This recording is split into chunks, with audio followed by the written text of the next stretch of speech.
Leia turned and began walking back toward the base. She reached out a hand and let her fingers trail through the ferns and broad-leafed creepers that lined her path. Agent Kloss held so many good memories. Years ago, she had trained here with Luke, who had declared it nice Dagobah. He claimed it was as wet, warm, green, and overflowing with life as the planet where he'd trained with Yoda, except it didn't smell bad. She stepped into a clearing.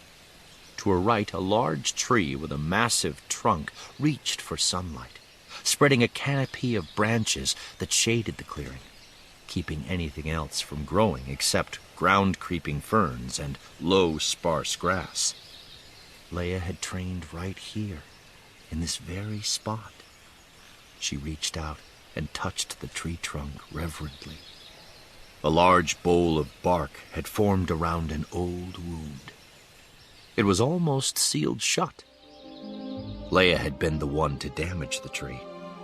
She'd swung for Luke with her lightsaber and missed, slashing into the tree trunk instead. This tree had been healing itself for more than 2 decades. "Oh, Luke, I hope I'm doing this right," she thought. Leia was no Jedi master, but she had learned from the best. And not just from Luke. Over the years, she'd occasionally heard the voice of Obi-Wan Kenobi through the Force, and even more rarely, that of Yoda. Some days it had felt as though she'd learned from the Force itself. She was first and foremost a politician and a general, but she had accepted her Jedi legacy and embraced it as best she could. And maybe that's exactly what Rey needed. Training in the Force not from a formal master, but rather someone grounded in the everyday minutiae of life and survival.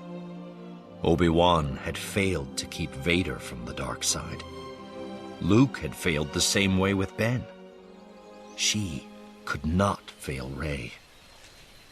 Insects sang as she walked.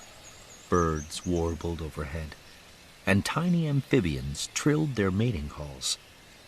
Odd how such a raucous place could be so peaceful. The noise was so loud, so ever-present, and so soothing.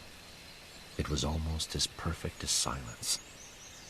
Many years ago, not long after the Battle of Endor, she'd discovered the meditative power of sound. She and Luke had stolen away for some training, and somehow she'd ended up standing on her hands while Luke slung good-natured taunts her way.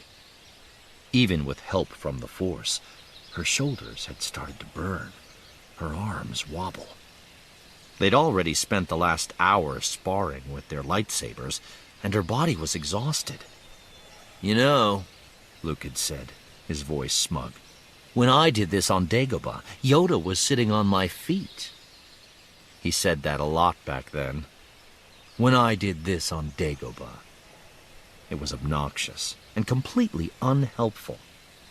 So Leia reminded him, "You're being obnoxious and completely unhelpful." "I also did it one-handed," he added.